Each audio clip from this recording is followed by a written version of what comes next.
and welcome back to Let's Take FGO 1TED, the show where we let you know if you want to know that 5-star. And hopefully you know the drill. Last video about summer was posted like 3 days ago. If you missed it, 1, go back and check it out. But 2, this is a summer episode, so we're summarizing every servant on the banners because they're all limited and the video has more sauce that way. Also, fun fact, my test on the thumbnails was completed for Ash and it was inconclusive, but people slightly preferred Big Hat and Summer Morgan Ascensions. So that's cool. But today's going to be the TAM LIN today. Bubble, Margist, Melu.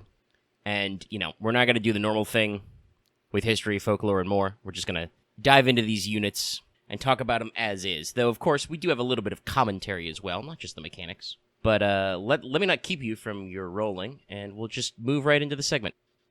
So we begin with Banshi. So first, a name note. This one has been a little perplexing, so I did go back and check the Japanese text. And so, assuming that Google isn't lying to me and rearranging what order sounds go in, her name is actually written phonetically Kate-ku Miko-kur. So, in fact, there is zero localization going on. Honestly, we could use a little localization. Kate-ku Kurmiko would have preserved a triple C alliteration there. That'd be great. In her upper ascensions, she retains the normal names of Banshi or Tam Lin Tristan. You know, pretenders. This does mean that Kur Priestess was an assumption by fan translators. They reversed the word order. I do think it was a good instinct to make Kur the first syllable, but with FGO, it's like, why would you actually translate the Miko? You don't know. Anyway, Babo's a pretender 4-star. She's slightly higher on the attack, or on the HP side of the attack versus HP scale, but not to the extremes. She is quick, arts, buster, average hits, good MP gain, pretty normal stuff. Her NP is an AoE buster. It deals bonus damage to the human attribute, but comes with a whole slew of buffs and debuffs. Babo gives herself 3 turns of 1k healing per turn, 10 stars per turn, and 10% NP per turn. She also gives enemies 3 turns of 2k curse and 2k poison, and 50% attack down for 1 turn. The overcharge effect is buster up as usual. 1 unscripted bout of sniffles later. Babo's first skill has some really interesting work here. So it is kind of a charisma type effect by default. It does give the whole party 10 to 20% attack and defense up for 3. But it also does a very interesting thing where it extends the party's regen star and NP per turn buffs by 3 turns. Just straight up adds 3 turns to their duration. And also extends all 3 enemy dot buffs, burn, curse, and poison, by 3 turns as well. This extension effect doesn't work on unremovable buffs and debuffs, but still, it's very interesting. Her second skill is a very nasty single enemy debuff. Strips all their buffs, 20-30% debuff res down, and crit chance down for 3 turns for the same duration. It also gives the enemy a -1 charge for 2 turns. You know, does the charge reduction at end of turn thing, which is very brutal. Can't be stacked. But it's also her 20-30% battery. Her final skill gives the whole party 10-20% NP damage for 3 turns, gain critical stars, it's 5-15. But allies get an additional 10-20% NP damage up and 20% battery if they have a Wrath of the Enshrined Deity buff. So where does that buff come from? Passives, actually. She has some normal passives, of course. Magicians and Riding EX and Territory D, so her debuff res is quite high and her quick hit's pretty good. Arts have a little bit of extra sauce. But the key passives are basically modified by her Ascension. It's very funny. Her Fairy Knight side is stronger in 3, her 3rd Ascension, but her Priestess side is weaker. So normally, for the first couple Ascensions, her Tam Lin passive is only 4% human damage, which is still cute. But if she's A, which is her 3rd Ascension, she has 20% passive human damage, which is pretty good. Her Enshrined Deity skill is much less of a swing. It's between a 4 and 5% of NP generation up for chaotic and good servants while she's on the field. I do believe that would stack, those add together. Babo is only chaotic evil herself, so she does get the benefit, but only one of them. But the Wrath effect is on the field, basically... Sorry, I should say this better. The Wrath effect is that while Babo's on the field, any ally you have who takes a hit gets a 10% crit up for 1 turn. Sorry, I got like halfway through reading this script, and then suddenly, like, allergies and shit. The AC vent, you know, opened up and blasted my face for the first time of the day. Threw off my groove a little. Okay. Okay, getting back on track. Roll-wise, Babo is pretty interesting. She has strong longevity on her NP, which she can extend. She's, you know, getting 1k back per turn for what could be 6 turns if you use it right. She does have some pretty gnarly defense buffs. The attack down and then the defense up on her skill 1 means that enemies are reduced to like doing 30% damage for 1 turn. She has a potential 50% charge, but this requires setup because enemies need to hit you for it to count. It only works when you suffer an enemy attack, so obviously that is going to preclude certain combinations. But if you're doing like curse or poison teams, her debuff extension can be pretty interesting. The general debuff she has is like really gnarly. I'd say she seems kind of like a stall or challenge fighter more. You know, you build up a little bit of wrath, you grind it out with enemies by stripping their buffs, reducing their charge, and just stonewalling them. Trying to make her work for traditional farming is a little tricky because, like I said, she does not actually have a 50% on herself. The only way you're getting that extra 20% is if you get hit. So for party comp, it's a little bit tricky. She does have a Buster NP, but she doesn't have a reliable 50%. So while Koyan is helpful, double Koyan reloading won't work for farming. To be able to use her third skill that way, you're going to need Babo to take a hit, and if you're 3-turn farming, that doesn't happen. Honestly, there's a lot to be said about FGO and the fact that you don't possess the ability to pass turns in the game. You are forced to take actions.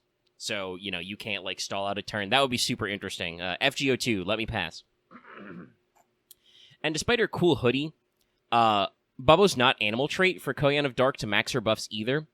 If you used Vanilla Merlin, that would give her the 50% because she's got a 30 on herself, and then his charisma gives her a further 20%, and has some hard defenses, so keep that in mind.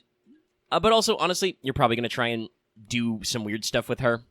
Domen can buff her because she's chaotic evil, and he's a source of more curse. Neither of them really capitalize it on their own, but we have current units like Summer Eris, Jacques, Demole, Chiome, future units like Summer Zufu, Mary Alter, and even a future Vanilla Babo, after a rank up, do bonus damage to enemies who are cursed. So stretching those turns might be useful if you're building a whole team who is just everybody who does bonus damage to curse for some reason. Sadly, poison meme teams like Locusta and the future Bishone don't really have great synergy with Kermiko, but if you are like one of those people who looks at a servant who's got a weird kit and you're like, oh, I can do something weird with this, you can have some funny comp room. Now for CEs, this is another tough one. Her, like, constant battery is going to be 20 to 30%, so you can do that. You can do that with K-Scope or Wizard Marshal, but it's not exact. You can try a plethora of starting 50% CEs and have some secondary batteries to compensate. You could try admin skills.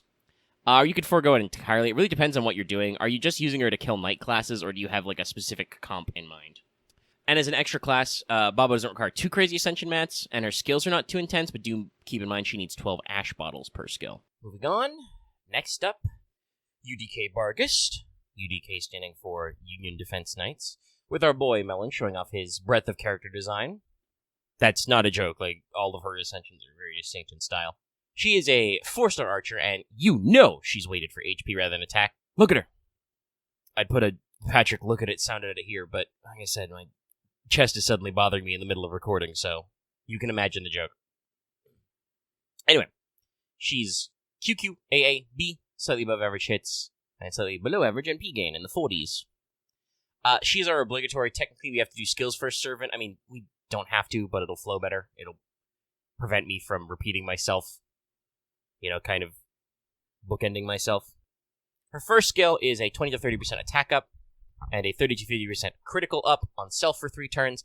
Also, gives the whole party 500 HP heal when she attacks normally, and if a 3-star or lower servant is on the field, even if grailed, Bargis gets a further 20% attack up and 10 stars per turn for 3 additional turns. It's pretty good. Her second skill is her union-mandated 20 to 30% battery, but gives other party members 1 turn of invul, 2k to 3k heal, and a -1 skill cooldown. So giving you support utility. The third skill is why we haven't touched her NP yet. So it gives her 20 to 30% NP damage up for 3 turns. It makes her super large for 3 turns, but also gives you an option. You may choose to use her NP as single target instead of AoE for 3 turns. AoE mode is the default. ST is available only for a third buff. Both are arts. It is very simple. Strips the enemy's offensive buffs first, cures them of burn or spreading fire. This is technically a demerit. The overcharge effect is just arts up for 1 turn first. Passives are Magic Resistance C, Madness Enhancement C, so, you know, her Buster card tickles a little bit. Tamlin E for a little bit of human damage, and a unique passive where she gets 5% NP per turn and is immune to burn and spreading fire damage, only on burning battlefields. I think they probably could have made her immune to burn all the time, BB Pele has that, for instance. But sure. The 5% is the funny extra buff. Now, Barghest, as usual, can deceptively hit above her weight class. On its own, her NP isn't super impressive. It even has a demerit. But the ability to switch to single target, say if, I don't know, free quest nodes ends on 1 enemy versus 3 enemies, can be very useful. The main thing is that you can make her damage pretty staunch through other buffs, especially if you include a low rarity servant in the mix.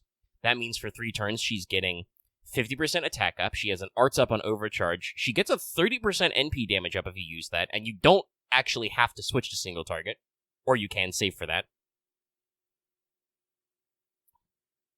If you're actually squaring up on a boss, her team-wide healing, her large HP, and her ability to cleanse offensive buffs can be quite helpful. Plus, she gives the team that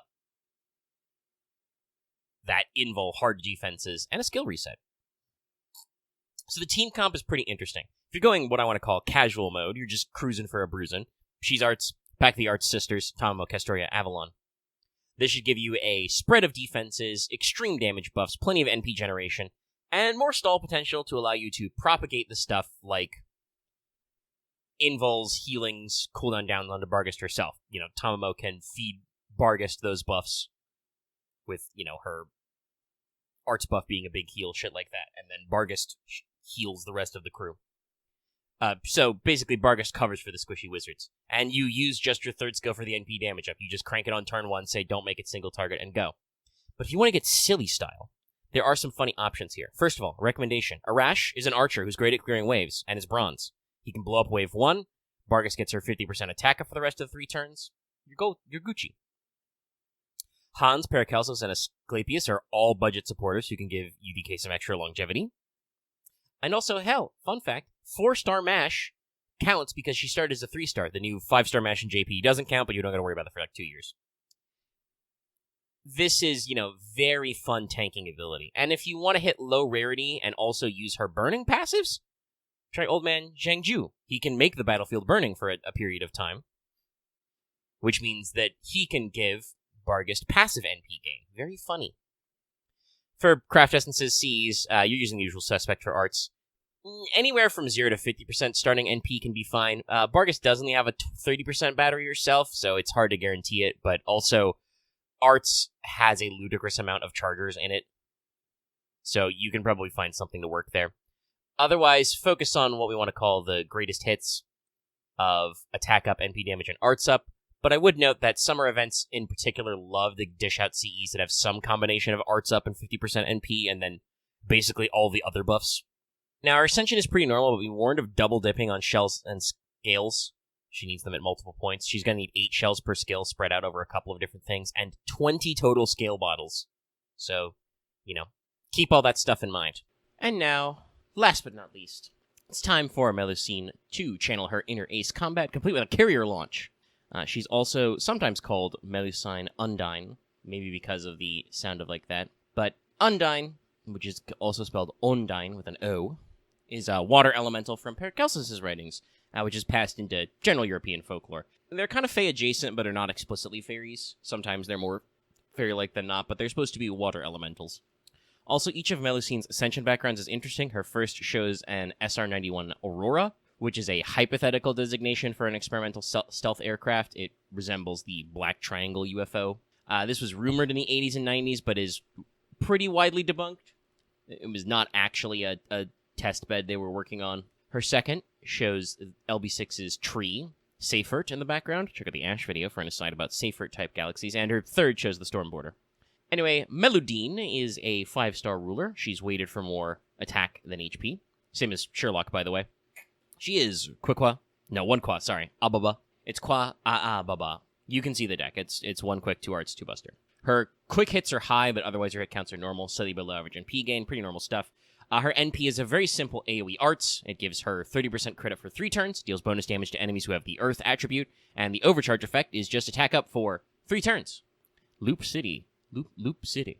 Her first skill is just another plethora of good buffs. She gives herself 20 to 30% arts up and crit up for 3 turns, and also does a damage up versus chaotic enemies on self, and gives the other party members 500 to 1,000 damage cut for 3 turns straight up. Her second skill gives her a big star absorb for 3 turns, 10 stars straight out, and 5 to 10 stars per turn for 3 turns. If you're on a water or air battlefield, that is a further 10 to 20 stars per turn and 20 stars straight up. Now we're really starting to see them crack the whole battlefield thing of, like, if you do terrain effects, they need to be broken. They need to be super good.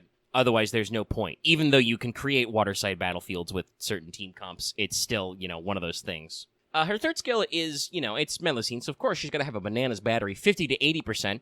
Also gives her 2 hits, 3 turns invul, and 20 to 30% NP damage for 3 turns. Passive, she's got magic resistance B+ for a bit of debuff res. She has riding A+, so her 1 quick really slaps. And she has a decently ranked TAM LIN passive for extra trait damage to human attribute. So unlike the 2 previous summer TAM LIN, Barghest is pretty simple, but does have several gimmicks. Melu has a simple, straightforward kit. There is no gimmick. You are going to airstrike the shit out of your enemies. She has the ideal 3-turn clear duration on her full spread of offensive buffs. She's got attacks up. She's got arts up. She's got NP up. She's got a special trait damage. She's also got double secret special trait damages. She's got solid hit counts, and if you fuck up a loop, she has an 80% battery. Hitting Earth and Chaotic enemies extra will help compensate for the fact that as a ruler, you're probably mostly going to use her as a class neutral. But who cares, because she takes a reduced damage from a bunch of classes. She's got great defensive buffs as well. Other team members get a 1k damage cut, and she has a 2-3 invul. Great for bosses and break bars, because she does have a phenomenal passive star generation and absorption effect, and between her NP and her skills, she's got like a 60% crit up on her own. It's crazy style. For party comps, guess what? The Sloppy Sisters are back. Melu is arts. She's got a huge battery on her own, so you don't need to double cast Doria, though those big gains won't go to waste. But this means you can include a Tummo for more damage healing and resetting, or Lady Avalon to really make those arts sing for those crits. But don't count out Arts Ruler as a pretty well-established role. Sherlock gives piercing damage to the whole squad. Jean also has some of the powerful invul healing debuff cleansing moves. And Astrea can make a great single-target complement to Melu's own arts crit strat. Basically, Melu blows up the waves of enemies. Astrea can get in there and do the single-target damage. Both of them can crit the shit out of your enemies. Now, for CEs, you got an 80% battery. You don't need anything in that department. You can go all in on offensive boosters like Black Grail and its ilk to maximize that damage.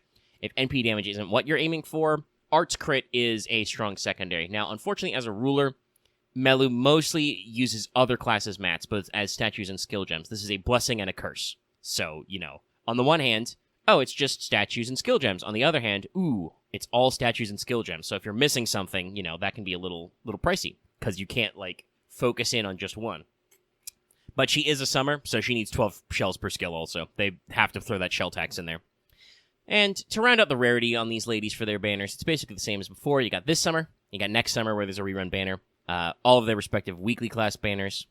For the one of the extra grand slots, there'll probably be another Melu banner again.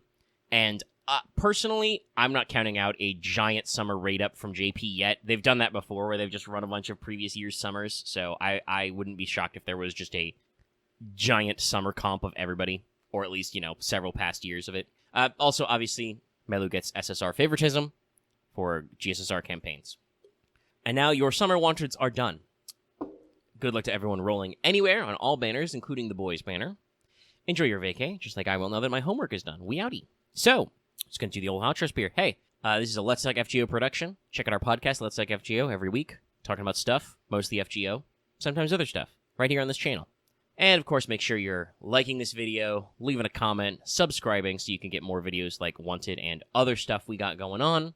You can also join our Discord. We got a rolling thread there, specifically for rolls. Check them out. You can also ring the bell to know when we're posting these videos. And see when we stream. I'm reasonably certain that if you're watching this video live, we just streamed Death Stranding 1 for 5 hours. We got a whole stream series going on. Check that out. We having fun. And, of course, as it's suggested at the front of the video with the little blurb, you can support us on Patreon. Could have gotten this video early and could get a shout-out like our other patrons after our musical outro. Goodbye, everybody.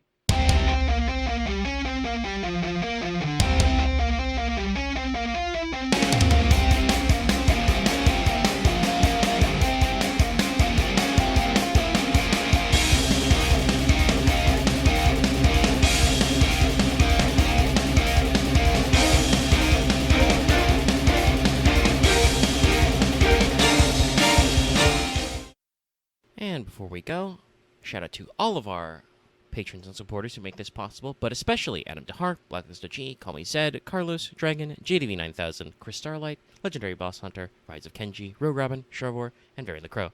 Thank you very much for your support, everybody. If you like what we do and want to see us do more, consider supporting us on Patreon.